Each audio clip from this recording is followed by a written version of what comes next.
Her kan man så se det økonomiske kredsløb. Hvis det skal forklares det økonomiske kredsløb, kan man starte med at tage hver forskellige sektor.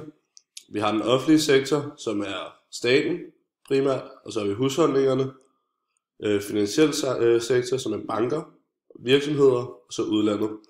Hvis man kigger på alle de her pile, der er rundt omkring på figuren, så er det den her vej, pengene går i det økonomiske kredsløb.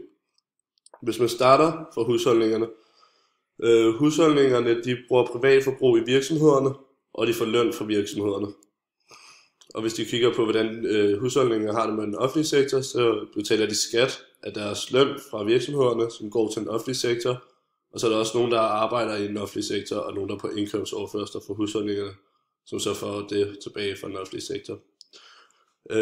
Udover det, så køber husholdninger ting af udlandet, som for eksempel mobiltelefoner eller andet, og det er så den her pil her.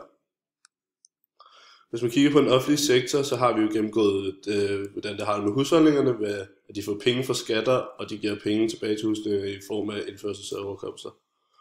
Hvis man kigger på offentlig sektor og virksomheder, så den offentlige sektor sender penge afsted mod virksomhederne ved at købe ting af virksomhederne som møbler og så videre, og giver de her subsidier, som er de her slags tilskud til virksomheder.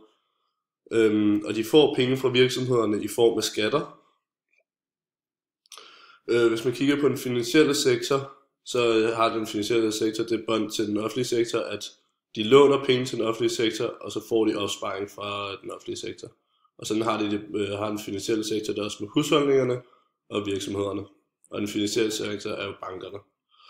Hvis man kigger på virksomhederne, så har de her investeringer i råvarer, hvor de både får penge frem og tilbage. Vi har gennemgået virksomhed og finansiel sektor, hvor det er en opsparing for virksomhederne, de sender hen i bankerne, og de får lån fra bankerne. Hvis man kigger på virksomhederne og husholdningerne, så giver virksomhederne løn til husholdningerne, og de tjener så penge på blandt andet de her lån, og så varekøb fra den offentlige sektor og privatforbrug for husholdningerne. Udover det tjener de også penge fra udlandet, hvis udlandet køber ting fra virksomhederne. Så er den her eksport, hvor udlandet sender penge afsted ved virksomhederne, og så får så eksport. Udlandet får også penge af virksomheder ved at virksomheder køber råvarer og maskiner fra udlandet.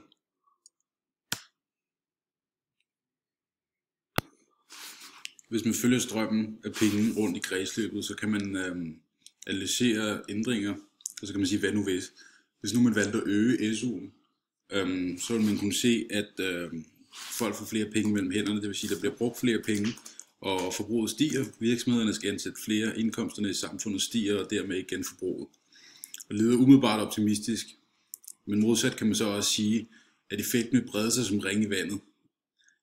En del af den øgede SU vil også gå til opsparing til de forsigtige studenter, for eksempel import, mobiltelefoner, og nogen vil måske skulle betale mere i skat.